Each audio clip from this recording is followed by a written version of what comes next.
राम राम बच्चों, मेरी दास्तान चैनल में आप सभी का स्वागत है। मैं रजना गुप्ता आप सभी को बहुत ढेर सारा प्यार करती हूँ और आपके लिए इसी प्यार के साथ एक प्यारी सी कहानी लेकर आई हूँ। चलो तो मैं शुरू करती हूँ। कहानी का नाम है मूर्ख कछुआ। एक जंगल में एक पेड़ था, उस पर दो कौवे रहते थे और उसी पेड़ के नीचे एक तालाब था। उस तालाब के अंदर एक कछुआ रहता था। तो जब पेड़ के नीचे तालाब है और पेड़ पर कौवे रहते थे तो कछुए और कौवों में बहुत दोस्ती हो गई। कौवे दिन भर अपना निकल जाते थे दाना पानी के लिए बाहर उड़कर, और कछुआ वहीं तालाब में जो मिलता था, कीड़े मकोड़े जो भी मिलता था, खा पी के वहीं थोड़ा बहुत घूमता फिरता और वहीं रहता था अपना। वो तो उड़ नहीं सकता था।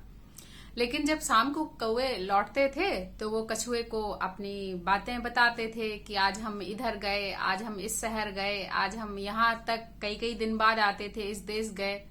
तो कछुए के मन में भी लालसा होती थी कि उड़कर देखूं कि आकाश में कैसा लगता है, और मैं तो ज्यादा तेज भी नहीं चल सकता कि बहुत दूरी भी नाप लूं। तो उसने कौवे से कहा, कछुए ने कहा कि तुम लोग मेरे कितने अच्छे दोस्त हो, मुझे भी अपने साथ उड़ाओ ना, मुझे भी दुनिया दिखाओ ना। तो कौवों ने कहा कि हम तुमको कैसे उड़ा सकते हैं, चलो अच्छा कुछ सोचते हैं उपाय। तीनों मिलकर सोचने लगे। कौवों को लगा ये हमारा दोस्त है तो इसे भी दुनिया देखनी चाहिए। तो वो सोचने लगे। तो एक कौवे के दिमाग में आइडिया आया। बोला ऐसा करते हैं कि एक हम डंडी लेते हैं, बड़ा सा डंडा लेते हैं, और एक कौवे एक तरफ चोंच से अपने वो डंडा पकड़ लेगा और एक तरफ ये मतलब दूसरा कौवा डंडा पकड़ लेगा, और बीच में कछुआ अपने मुंह से इस तरीके से, जैसे ये डंडा है, इधर एक कौवा पकड़ लेगा चोंच से और इधर एक कौवा चोंच से पकड़ लेगा, कछुआ मुंह से अपना मुंह से ऐसे डंडे को पकड़ लेगा। तो वो हमारे संग दुनिया देख लेगा घूमकर और उसे दिखाई देगा। तो पर कौवों ने कहा कि तुम चूंकि मुंह से पकड़े होगे तो तुम बोलना नहीं, क्योंकि तुम्हारे तो पंख नहीं है, और तुम बोले तो मुंह से डंडा छूट जाएगा और तुम सीधे जमीन पर आओगे। और कौवे ने कहा कि हमारे से तो मुंह से छूट गया तो हमारा तो कुछ नहीं होने वाला है, क्योंकि हमारे पास पंख है, हम उड़ना जानते हैं। कछुआ तैयार हो गया शर्त पर। बोले हाँ हाँ मैं बिल्कुल नहीं, मैं खोलूंगा। बोले अच्छा ठीक है। तो अगले दिन सुबह से तैयारी हुई, एक डंडा लाया गया। कछुए को अच्छे से समझाया कि जबड़े को अच्छे से पकड़ के रखना, डंडे को इस तरीके से कस के दबा के रखना, बिल्कुल छोड़ना नहीं तो नीचे गिरोगे जमीन पे। और कौओं ने इधर कछुआ, इधर कौवे, एक कौवा इधर एक कौवा इधर, बीच में कछुआ, मतलब ऐसे ये कौवा और ये कछुआ, इस तरीके से। तो वो अपना उड़े सुबह, और कछुआ को बड़ा अच्छा लग रहा था, पर वो उसको याद था कि मैं बोलूंगा तो गिर जाऊंगा।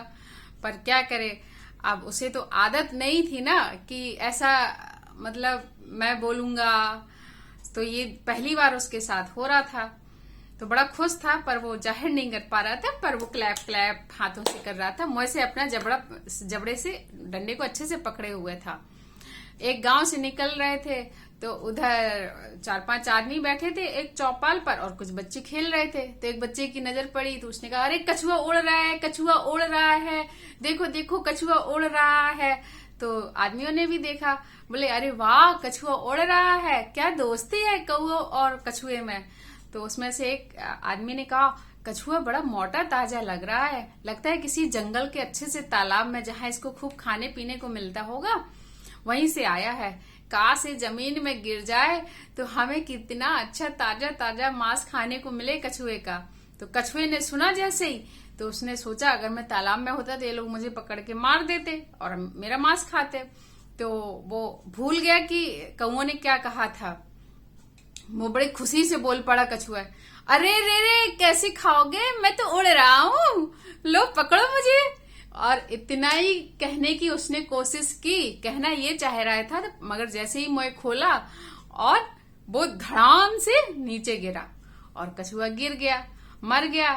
वहां के जो चौपाल के आदमी थे उन्होंने उठाया, उसका मांस खाया और अपनी मूर्खता का परिचय देकर उसने अपनी जान गंवाई। इसलिए कभी कभी असमय हमें बोलना नहीं चाहिए, नुकसान हो जाता है। कौओं को भी बड़ा दुख हुआ कि उन्होंने अपना एक दोस्त खो दिया, पर क्या कर सकते थे, और उदास मन से अपने घर लौट आए। कहानी खत्म हुई।